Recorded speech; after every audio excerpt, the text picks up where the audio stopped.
Radio 580 CFRA. It's time for the Lunch Bunch. And hi, I'm Rob Snow, and it's great to be with you, and I'll be with you 2 to 6 this afternoon on the afternoon edition. Nick Vandergragt is here from the Island of Sanity. He's been filling in for Lowell Green. And welcome back to well-known local liberal community activist, long history in the community, a specialist in public affairs, one-time campaigner for Lowell Green, Isabell Metcalfe. Thank you for That's the how long back you go. Back, she worked on Lowell Green's campaign back when Lowell was a liberal and was running in by-elections. I'm not so sure he likes to be reminded of by-elections in Ottawa Centre against Graham Bird. And Evelyn Gigantes. And Graham Bird, of course, has gone on to be one of the great community builders, and Evelyn Gigantes actually whipped both of them. Yes. Yes. In that by-election, and went on to a long career in public office. Now, Isabell, we like you. We really do. You do a lot of good things in the community. You're very much a woman about town. You're a great example of the modern woman. But why can't we get you over to our side? Well, why the heck are you still a liberal? Oh, I'm a proud liberal, will be until the day I die. A very proud and happy liberal. And proud and happy? What's to be proud and happy about this? That's a good question. And I'm a great fan of Dalton McGuinty, and I believe that he brings great things to our province and is improving our quality of education, our quality of health care, and once we get through issues regarding the deficit, we'll be doing a lot better. But he's got a heavy road, and I support him completely. Well, it almost seems like blind loyalty. Absolutely. Like, have you just checked your brain at the door, or what, Isabell? I sometimes just shake my head and wonder, how can you keep supporting this guy? Well, it's not. He's got a fantastic team, many of whom I know very well. Here in our community, we've got Shirelli, Madeline, Yasser. We're very well represented. Okay, if I can interrupt for a moment. You said he has a fantastic team, but this is the team that led us from a have to a have-not province. This is the same team that dug a $240 billion hole, well, half of that hole at least, running a $16 billion deficit, has imposed on us some of the worst conditions economically to try to thrive under, high energy costs, labor market that's in trouble, labor unrest in some of the strong supporters. All of that is Alberta's fault. Well, come on now. I mean, it just... Okay, look, I understand loyalty and I appreciate it, but at some point you got to say, wait a minute, things are not going the way that he would have us believe. Well, we haven't had any strikes for a long, long time. I have a son that lost in grade 2 because of labor unrest. Certainly there are discussions going on with the unions, but they've settled with the teachers. Well, and when was the last time? The Catholic I teachers, know, well, yeah. One goes after the other. When it's been 8 years of labor peace. At what cost? Yeah, at what cost? There is no cost. We have had a fantastic educational system. Our educational system is one of the top in the world. Okay. We've got reduced wait times in regards to health care. Our kids are getting through, class sizes are down, and we are doing very well with our young people. Well, let's just say I mildly disagree. It's okay. Because while what's happened is you may have upped the ranking, you've lowered the standards. As an A in the traditional school setting was what, 85, 90? And then an A+ was... I don't know, I never got any, so... I very rarely got them either. No, but the point is, the numbers that support those lettered... As a matter of fact, it's so bad now that teachers aren't even correcting spelling. The attitude is, well, as long as I can understand it. But what happens when those people who can't spell... And I get letters in email, and I'm sure Rob does too, every single day by highly educated people who cannot spell, just as an example. I get emails from you, and you can't spell. I can't spell either. But that's typing, that's not spelling. But these people, they write letters and emails, and they don't capitalize, no punctuation, no ability to know the difference between the different forms of the word course. And all of that is Dalton McGuinty's fault.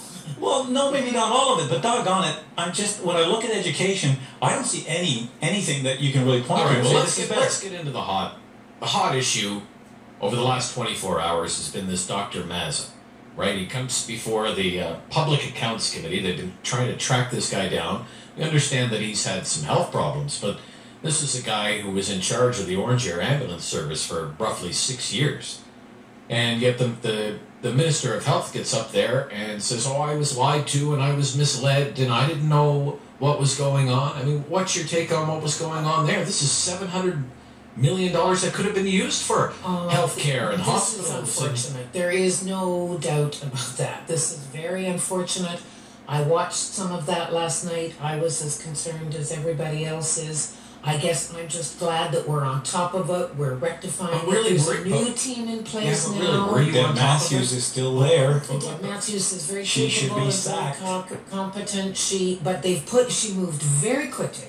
Once the election was over, she moved very quickly, and they've got a new This has been leadership going on team for 6 in. years. This is a very unfortunate thing. Yes, it is unfortunate. And any other minister or a government with any amount of credibility, regardless of its stripe, should have at least had the minister step aside until this could be investigated. There are all kinds of issues here, like that Deb Matthews, it's her portfolio. Yes, it is arm's length, but who cuts the checks? Where did the money go? Why was it not accounted for? There's all kinds of questions here surrounding Deb Matthews and her handling of this portfolio that should at least demand she step aside. I'm not going to defend Dr. Chris Mazza. I think his pay was exorbitant. The fact that there was nepotism going on and he was hiring girlfriends and giving them six-figure salaries and whatever, all of that is inexcusable. Loans for million-dollar homes in Etobicoke, just blatant waste, a litany of waste. But he maintains that he was keeping Deb Matthews and the entire Ministry of Health and Long-Term Care up to date, that if they wanted to look into Orange, they had every right to do so. There was ongoing dialogue, and yet Deb Matthews comes out day after day and says, no, I didn't know what was going on there. And as soon as I found out about it in the Toronto Star, I fired them all. Well, that's What are we did. supposed to believe? That's actually what she did. So I guess that you'll have to take a look. I watched the testimony yesterday. I am very disappointed, as many people feel very let down by him. He couldn't seem to remember. I don't know. I was a little taken aback that he couldn't remember his salary. I certainly know what mine is. I mean, if you got the $250,000 raise in 1 year, wouldn't you notice that? I would notice that. We're paying taxes. If anybody wants to do that, by all means, go ahead. Taxes, and I'm assuming that. But I think that she handled it as quickly and as effectively and as ably as she could. You have to remember there was an election. Oh, I remember This the goes election. back 6 years. I'm so glad that you brought up the election. Isabell, Metcalfe, I am hard-working so election. glad that you brought up that election. What was the result of that election? Because it seems to be lost on the current premier that he wasn't handed a majority government. He was handed a minority government. Very close to a majority, one seat Yeah, off. but- There'll be a by-election coming up Exactly, and this is why he was handed a minority government. Well, there's one And seat, what 100 seats, doesn't matter. so he's supposed to cooperate. There's supposed to be some give and take there, some negotiation. But here's how the premier's conducted himself behind the scenes in order to try and weasel himself into a majority position.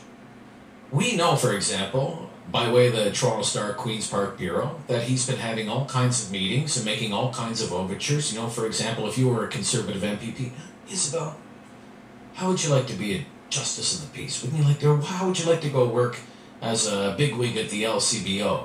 And he got one person to bite on that, and that was Elizabeth Whitmer. You know, Elizabeth, I can imagine what the conversation must have been like. Elizabeth, you've got to work with Tim Hudak for another 4 years.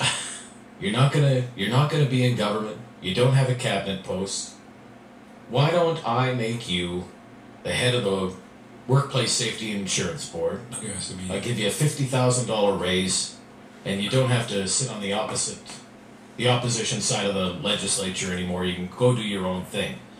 And Whitmer jumped at that. But he has made all kinds of other overtures, offering people all kinds of other plum gigs in order to either lure them over to his side or get people to leave politics altogether to have by-elections, because he can't accept that Ontario gave him a minority mandate, not a majority mandate. He's basically trying to steal a majority government. I think that the appointment of Elizabeth Whitmer was very good. I think she's I very bet you capable. do. She's a former Minister of Labour. This was a very good position, and I think that I was delighted when she accepted it. Well, if she'd have waited a few more years or done it before the last election, I wouldn't have any bones with it either. Well, I think that the opportunities come forward and you take them where you can. So if she's given an opportunity to serve in a greater capacity, I think that that's a very good What about the people who voted for her as Well, conservative? then- Well, she has to answer for it too. Yeah. You know, she's the one who accepted the bribe, but I'm just gonna I don't call think it it's a bribe. I Oh, think it's totally a bribe. No. She is a very capable individual, Oh, sure. a woman of the highest integrity and honor. So are you willing to say minister. that if this coin had been flipped and Hudak had been handed a minority and he lured a liberal over to his side or out of office so that he could run a by-election, that would not be bribery in your eyes? I'm saying that opportunities come up, and in politics you always want to grab what opportunities you can in order to serve the people. If you can serve the people as in the legislature, or you can serve the people through other opportunities, I think that you serve. Okay. And also, in fairness, a minority government means that you have to work with all of the political parties. They worked very hard with them on the budget. So they've got legislative No, the committees. NDP held a knife to his throat. Well, and things happen. So they worked through a lot of that process very carefully. Yeah, by breaking another promise, by raising taxes again.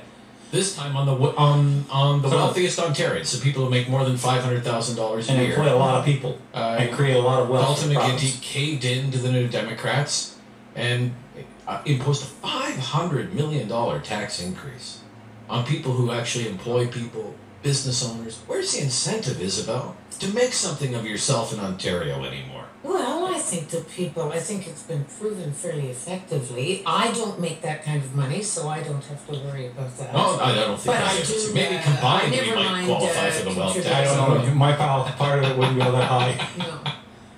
But the bottom line here, I think that has to be recognized, is it basically is class warfare.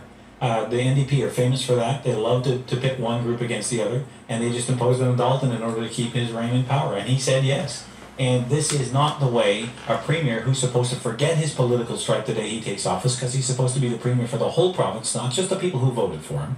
And he showed none of that. He shut down a gas-fired power plant in the middle of an election before it ever made even 1 watt of power, even though it was almost done, just to save 3 seats at the cost, as Rob's pointed out, of almost $500 million.